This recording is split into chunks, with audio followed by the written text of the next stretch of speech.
Assalamualaikum warahmatullahi wabarakatuh. Alhamdulillah hamdan katsiran thayyiban mubarakan fih kama yuhibbu rabbuna wa yarda. Asyhadu an la ilaha illallah wa asyhadu anna Muhammadan abduhu wa rasuluh wa ba'du. Ada pertanyaan, dari mana memulai mendidik anak agar sukses di dalam mendidik anak? Maka ada jawabannya di surat At-Tahrim ayat 6. Ya ayyuhalladzina amanu qu anfusakum wa ahlikum nara. Wahai orang-orang yang beriman, jaga dirimu dan keluargamu dari neraka. Ya. Sebelum menjaga keluarga, anak dan istri, kita disuruh menjaga diri dulu. Menjadi orang yang selamat dari neraka. Menjadi orang yang soleh lebih dahulu. Ini. Jadi karena pendidikan itu adalah cara, upaya untuk menjaga anak dari neraka, maka orang tuanya harus lebih dahulu jadi orang soleh lebih dahulu. Jadi orang yang selamat dari neraka dulu. Nah, untuk menjadi orang yang soleh, ya, ini kembali kepada kita. Ya, kalau sudah menjadi orang soleh, baru nanti tahapan kedua adalah mencari pasangan yang solehah. Ya. Setelah memiliki pasangan yang solehah, maka dia sudah layak jadi orang tua yang siap jadi teladan buat anak-anaknya. Ya. Baru nanti proses pendidikan anak. Jadi proses pendidikan anak itu diawali dari mensolehkan diri sendiri. Bagaimana kalau dia sudah punya anak? Ya. Apakah juga dimulai dari mensolehkan diri sendiri? Ya, betul. Ya. Walaupun sudah punya anak, sudah berkeluarga, tetap awali dari mensolehkan diri sendiri. Awali dari memperbaiki diri. Nah, di sini para ayah dan para ibu, ya, bahwa untuk memperbaiki diri, kita harus mulai menyadari bahwa hidup itu seperti perjalanan. Ada jalan menuju Allah Ta'ala.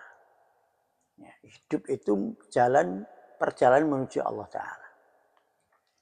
Kalau menuju Allah, ya, sebagaimana selalu kita dengar, inna lillahi wa inna ilaihi roji'un. Kami ini milik Allah dan akan kembali kepada Allah. Ya. Kembali kepada Allah. Kita ini hidup untuk kembali kepada Allah. Gitu. Perjalanan menuju Allah ini. Kita harus memahami hidup itu seperti perjalanan, kita berjalan. Berjalan itu harus ada tujuan yang jelas. Ya. Kita menuju pencipta kita. Mau tidak mau nanti kita akan meninggal dunia, akan mati. Ya. Dan menuju Allah Ta'ala itu adalah dengan menjadi hamba Allah. Hidup ini, kita ini harus jadi hamba Allah. Menjadi orang yang selalu siap mentaati perintah Allah, meninggalkan larangan Allah. Ya, ini tujuan hidup. Ya. Yang nanti akan kita juga ajarkan kepada anak kita. Ya. Orang tua yang enggak memiliki tujuan hidup yang jelas, maka dia akan terombang-ambing dalam hidupnya. Seperti kita dalam persimpangan jalan, kalau berjalan, karena nggak punya tujuan yang jelas, akhirnya kita ngikut orang. Orang belok ke kanan, kita ke kanan. Orang belok ke kiri, kita ke kiri. Ya. Tapi kalau punya tujuan yang hidup yang jelas, punya arah, tujuan yang jelas, dia nggak akan ke kanan, ke kiri. Dia akan pada satu tujuan. Bagaimana aku menjadi hamba yang diridhoi Allah? Bagaimana aku menjadi hamba yang diridhoi Allah? Ya. Itu yang menjadi prioritas utama. Maka dalam surat Az-Zariyat ayat 56 disebutkan, "Wa ma khalaqtul jinna wal insa illa liya'budun." Aku tidak ciptakan jin dan manusia kecuali agar mereka hanya ibadah kepadaku saja. Ini keterangan dari Abdullah bin Abbas, sahabat Nabi SAW, yang didoakan oleh Nabi, ya, dengan doa Allahumma faqihhu fiddin wa alimhu ta'wila. Ya Allah, fakihkan Abdullah bin Abbas dengan agama. Ya. Dan ajari dia takwilnya, tafsirnya. Ya. Jadi beliau memaknai, tidak aku ciptakan jin dan manusia kecuali dia hanya ibadah kepadaku saja. Itu maknanya. Mentauhidkanku saja. Seorang muslim yang memiliki tujuan hidup yang jelas, ya, maka selalu akan bertanya, apakah hidupku ini sudah diridhai oleh Allah atau belum? Apakah perjalanan hidupku ini dicintai oleh Allah atau belum? Karena arti ibadah itu adalah, ya, melakukan semua kegiatan yang dicintai dan diridhai oleh Allah Ta'ala. Ya. Jadi kita ini hidup untuk ibadah, dan ibadah itu kata para ulama ismun jami'un likulli ma yuhibbullah wa yardahu minal aqwal wal a'mal al-zahirah wal batinah. Ibadah itu adalah semua kegiatan yang dicintai dan diridhai oleh Allah, baik ucapan maupun perbuatan, yang lahir maupun yang batin, yang nampak maupun yang nggak nampak.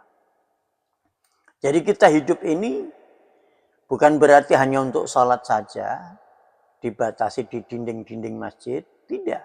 Tapi untuk melakukan semua yang dicintai dan diridhai oleh Allah. Melakukan semua yang dicintai dan diridhai oleh Allah. Menghindari yang dimurkai oleh Allah. Itulah ibadah. Ya. Jadi kita bekerja niatnya untuk menjaga diri kita agar tidak meminta-minta, tidak dibelas kasihani orang lain. Ya. Bekerjanya jadi ibadah. Kita belajar. Belajarnya supaya kita tidak menjadi orang bodoh, supaya paham tentang agama, maka belajarnya jadi ibadah. Ya, semua kegiatan yang dicintai dan diridhai oleh Allah, itulah ibadah. Itulah tujuan Allah menciptakan kita. Kita menolong orang lain, maka itu adalah dicintai dan diridhai oleh Allah. Menolong orang tua itu dicintai dan diridhai oleh Allah. Itu semua adalah ibadah. Oleh karena itu, orang soleh itu adalah orang yang selalu berusaha untuk melakukan yang dicintai dan diridhai oleh Allah Ta'ala. Ibadah hanya kepada Allah Ta'ala, ya, yang telah menciptakannya. Ya, kenapa hanya Allah? Karena Allah yang menciptakan kita. Allah yang memberikan rezeki kepada kita. Allah yang memberikan fasilitas hidup kita. Allah yang memberikan kehidupan kita. Allah yang mengatur anggota tubuh kita ini semuanya. Allah yang mengatur. Memberikan kesehatan. Jantung, mata, telinga, hidung, semua organ tubuh. Allah yang memberi, Allah yang mengatur, maka selayaknya Allah menjadi tujuan hidup kita. Ya, semoga Allah Ta'ala menjadikan kita untuk menjadi hamba yang dicintai dan diridhai oleh Allah Ta'ala. Ini arah hidup perbaikan diri. Memperbaiki diri dimulai dari tahu tujuan hidup, yaitu ibadah hanya kepada Allah, mencari ridho Allah dalam segala aktivitasnya. Selamat memperbaiki diri, ya, dan insya Allah kita lanjut ke bagian yang kedua. Assalamualaikum warahmatullahi wabarakatuh.